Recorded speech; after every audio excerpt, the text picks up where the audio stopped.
bonsoir. Bienvenue pour votre émission 100% culturelle et artistique d'une note à l'autre. L'émission qui est faite pour vous, par les jeunes, pour mettre en lumière les jeunes talents du pays, que ce soit sur le plan culturel ou artistique.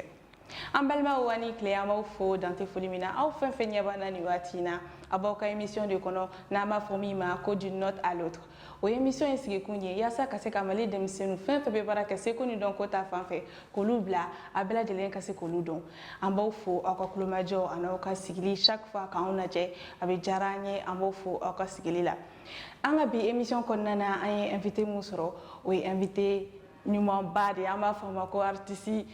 Super artiste parce que avec rap qui avec tradi moderne qui a donc lire donc du moins au benaye si ça nous avait fait que am no pela jelen fo au kase ka don choga mina ay wa nga invité re abene bulu coréano bi ay invité mi suro o de Jenks B in clé bah si faut être là non bah je faut être ah mais la bargada ça va ça ok a Jenks B ina na nga plateau kan ajarani kosebe ouais et amena anga nyingalu tenguila ay wa nga émission o kun konnana Jenks B re jondi bon Jenks B ningo mere fo mbora chemina ale to numa bagayogo ok donc Jenks B bora musomina o de Geneva Sissoko d'accord donc Jenks B re ni malien sigaro bena bugunima. D'accord. Ouais. Alors, Jenks B, oui, artiste, oui. Jenks B, tu es du Jenks B, tu es Oumar. D'accord. Oumar Barayigo. Oumar Barayigo. D'accord, Jenks B, depuis combien de temps avez vous musique au Kumu Kondana? Depuis combien de temps avez vous leader? Bon, mais donc leader, j'ai wakati fitini bo. Nga damina ni budget 2007. Ok. 2007 ni 600 avec fitini bo. Ah, avec de 2007 Nissan. Avec ça, on a une pop. Ah, ni a déjà terminé Jenks B, musique nke, musique d'abord nous moi kasi ka donc tu gamina. Rap bala kuma dola donc ligne avec chauffé tu gamina. On va ira ka fo donc lu nous show nous. Et ka donc lu d'abord nous ya ça donne kasi ka kala wa ou bien on ira ka tu gaay. Non, nga donc li kulanga sebe la mare do. D'accord. Mais c'est ka donc li dambila dans en même temps mais ka kangarda yé. Avec tentonné quoi.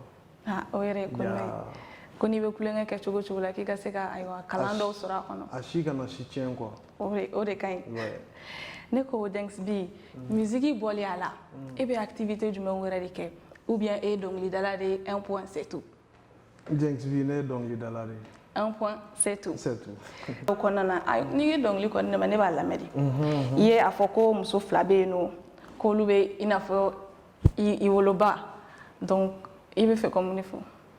Ouais, bon. Muso fila de tun bɛ yen mais ala ye kelen min ji dɔgɔya n'o ye Jɛnɛba Sisoko yɛrɛ ye. Ok. O de kɛra Jenks yɛrɛ ka ɲɛnamaya labɔ sababu ye. Mais après Jɛnɛba n dara n kɔrɔmuso min kan Mariama. Ale tɛ n ba yɛrɛ ale ye n nin de ye. Ah. Yeah. Parce que ale de ye n fɛn bɛɛ ye.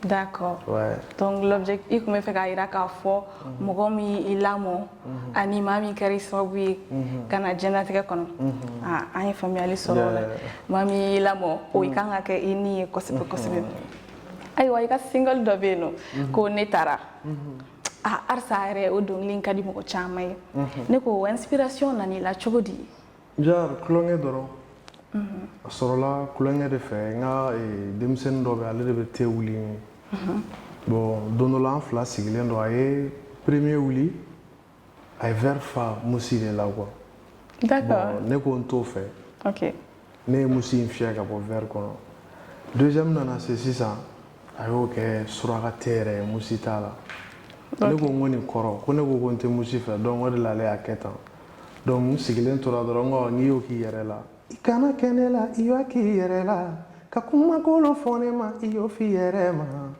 ni k'i b'a kɛ ne la e b'a k'i yɛrɛ la n'i ye genbalon ci kogo la I y'o di yɛrɛ ma de a mɛnna ne taara Jɛnɛba de n'i taara kulonkɛ ta a yɛrɛ ko cɛ maître n'a ye nin bɔ i b'a dɔn ko nin sɔn bɛ sɔn ka ɲɛ dɛ fa filɛ a sɔn marchera bɛɛ b'a dɔnkili da bɛɛ y'a lamɛn presque ne ko Jenks B i ye dɔn mɔgɔ wɛrɛ fasada i ye mɔgɔ caman fasada mais n'a bɛ fɛ ka ɲininkali kɛ Salif Keita ta o nana cogoya di bon o ɲininkali diyara n ye kosɛbɛ Salifu ta tɛ i b'a fɔ ko wari de dira n ma a kɛ e malien non awɔ n ye malien ye bon ne hakili la hali an filɛbaga n'a lamɛnbaga malien caman b'a la moment dɔw kɛra degun min bɛ jamana in kɔnɔ bɛɛ b'a kalama mais an kulera an ye vidéo kɛ ka clipw kɛ ka fɛn sugu bɛɛ fɔ ka sɔnw fɔ mɔgɔ ba joli mɔgɔ si kumakan ma jate mais Salifu daburuɲɛ kelen dɔrɔn jamana la magara donc mɔgɔba de don ne y'a dabɔ ŋaniya ɲumanya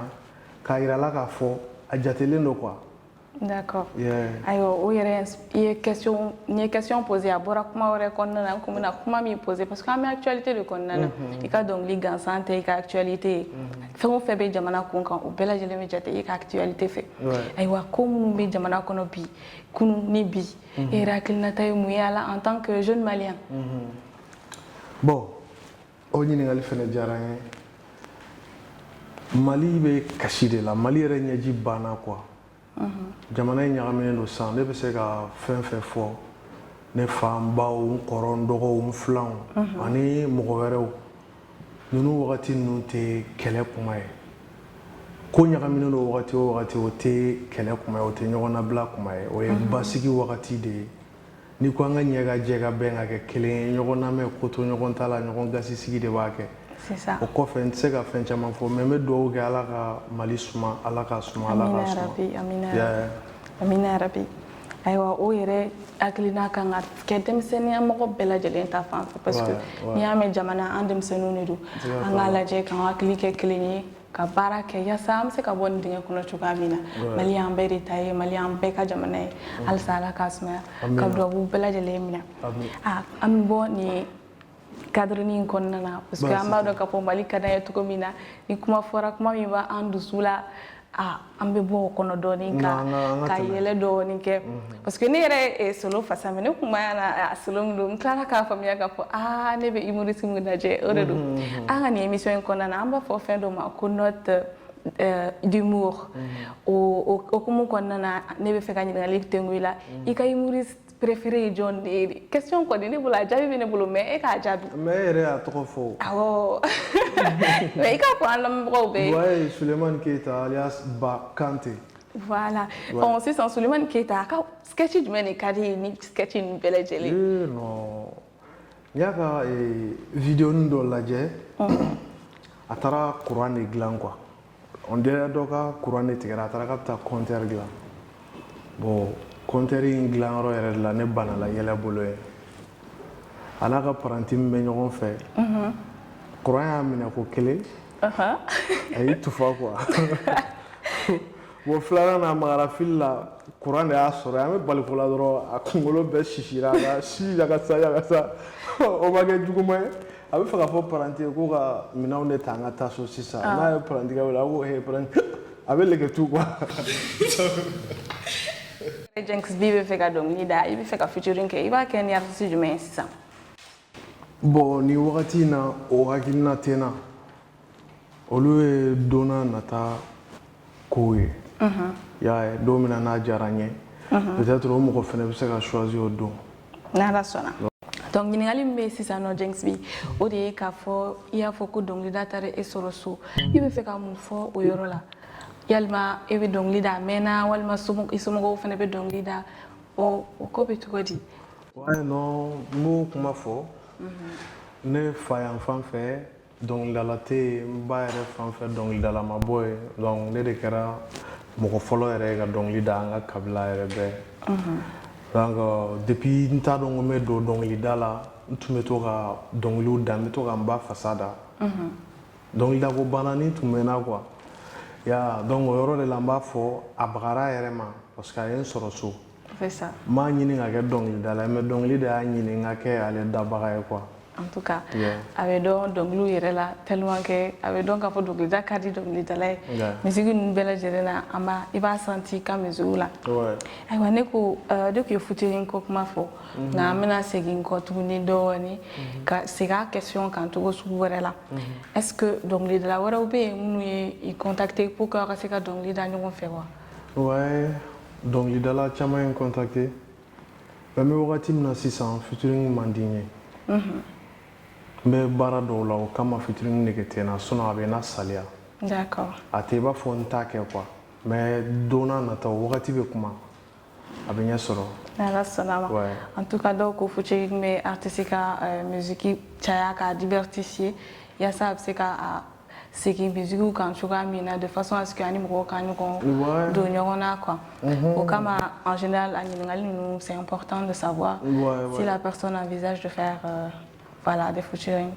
Featuring bɛ artiste dɛmɛ o. Voilà. A bɛ artiste dɛmɛ i n'a fɔ a bɛ se ka hali labin. Au bel voilà. Qu'au bel à 50-50 voilà. 50% de chance et 50% de risque. Souhaitons que ce soit notre chance de 50 de réussite. Maintenant, Neko, projet du Mongbe Bolo, Dona Nataola, Thanksby. Musique qui t'a fait comme dans ta vie de tous les jours. Voilà. Bon, on sait qu'à Befo, mais on met fitini voilà.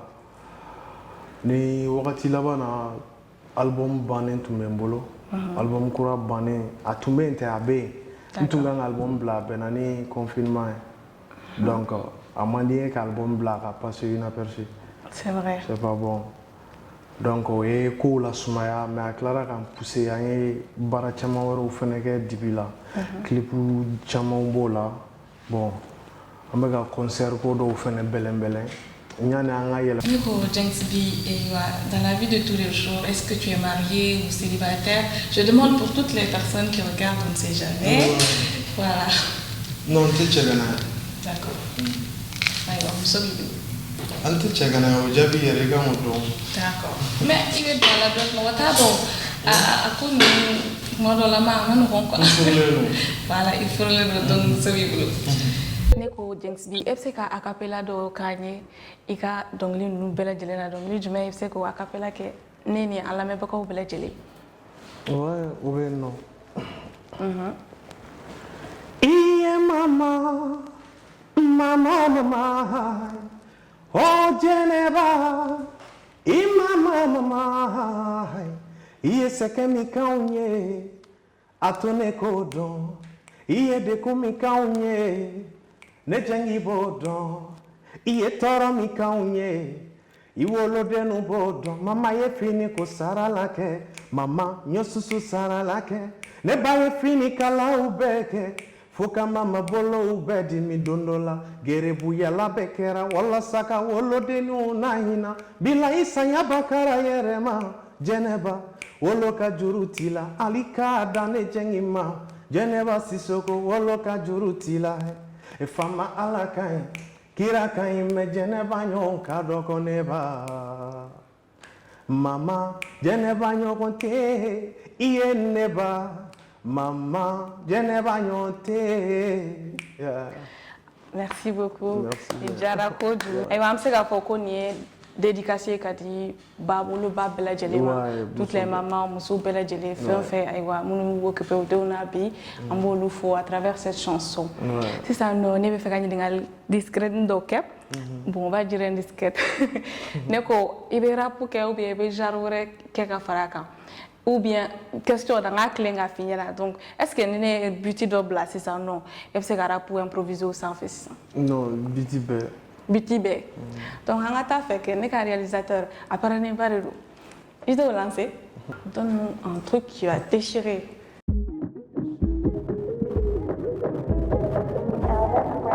C'est parti.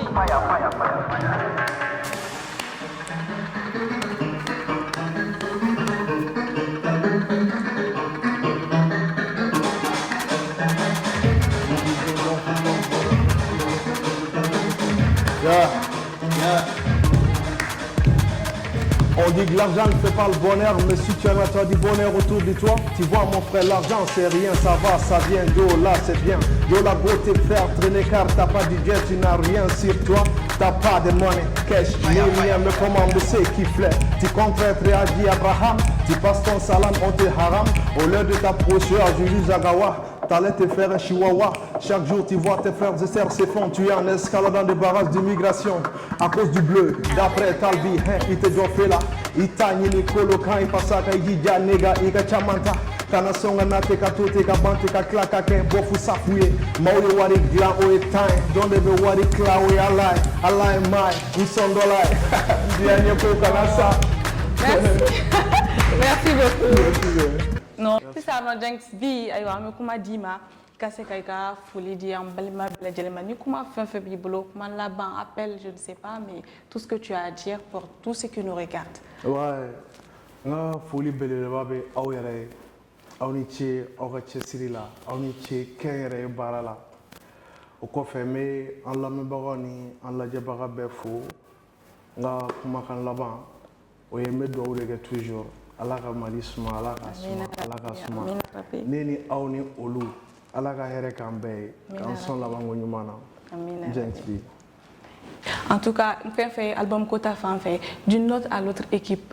En bella jelly, à me fait fait là et album Kola, à me oukier, et wani me coupe fait fenena, et pseudo au nini en fait. Nala sonama, ni en la même bro, flélicala ou bella jelly, amena, aywa, intéressé au album na, à me fait là, amène ok. Aywa, en la même bro, fene bella jelly, voulez, quand faut y que Jenks B artiste, à quand nini comme comindo, à ka chaîne B YouTube sans fait, à ce vidéo bela jele naje ka deme coga mina afena se ka sansoro aywa mali artistu demsen bela jele ina fo Jenks B umako be aw ka deme na umako be an bela jele ka deme na yasa u be se ka sansoro coga mina an ba fo ye fana aw ka be se ka ta an émission ale ka chaîne YouTube officielle no ye d'une note à l'autre officielle ye aw kana nyina ayaw abonné ay cloche activé yasa amana fon febla aw se ko soro coga mina like abaw ka commentaire bla amako be bela jelen ka commentaire bla yasa am se ka nga barake kanya coga mina ka ke yasa am se ka awi coga mina amaw fo o kofe amanga invité fo ka irawla ka fo invité akanga ka fene ka page la je ka like ke ka abonné yasa o kana fo jeble Jenks B na fo febla akase ka bela jelo sura coga mina merci. C'était notre émission d'une note à l'autre. On avait pour invité Jenks B et nous remercions toutes les personnes qui nous regardent, qui nous soutiennent, notre sponsor officiel ADF SARL. Nous remercions également MK Tunix York Vision qui nous accorde le studio. Merci beaucoup pour l'appui, pour la constance et pour l'aide que vous nous apportez. Nous vous remercierons jamais assez. En bas au fond dans tes folies, en émission et en ma famille d'une note à l'autre. D'une note à l'autre, c'est pour vous. Merci.